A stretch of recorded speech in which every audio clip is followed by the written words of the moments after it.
Gujarat university ફરી એક વખત વિવાદમાં સપડાઈ છે। પૂર્વ કુલપતિ નિર્જા ગુપ્તા સામે એબીવીપીએ આક્ષેપ કર્યો છે। અનિયમિત ભરતી વધુ વેતન મામલે લેખિતમાં રજૂઆત કરવામાં આવી છે। 10.93 કરોડ રૂપિયા વધારાના ખર્ચનો આક્ષેપ પણ અહીં કરવામાં આવ્યો છે। યુનિવર્સિટીની તિજોરીને નુકસાન પહોંચાડ્યાનો આક્ષેપ એબીવીપી વાળા કરી રહ્યા છે। યુનિવર્સિટીના ગુસેક એઆઈસીમાં 4 અધિકારી સામે વાંધો ઉઠાવ્યો છે।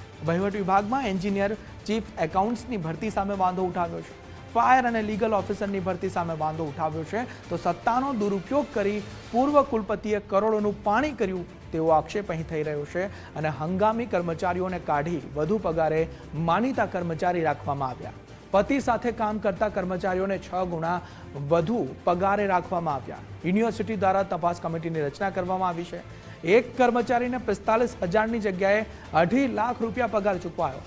અન્ય એક કર્મચારીને 1.20 લાખની જગ્યાએ 5 લાખ પગાર આપવામાં આવ્યો છે। આ તમામ આક્ષેપો અહીં કરવામાં આવ્યા છે અને તેના કારણે આ સમિતિ અહીં રચવામાં આવી છે।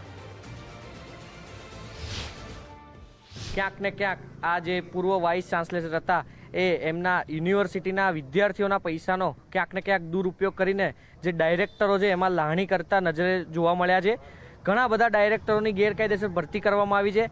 એ પોતે એલિજિબલ ન હોવા છતાં પણ એમને ક્યાંક અંગત સંબંધોને લઈને એમને ડાયરેક્ટર તરીકેની ભરતી કરવામાં આવી છે અને એ એમને મન ફાવે એટલા મરજી પ્રમાણેનો પગાર મેડમ દ્વારા આપવામાં આવતો હતો।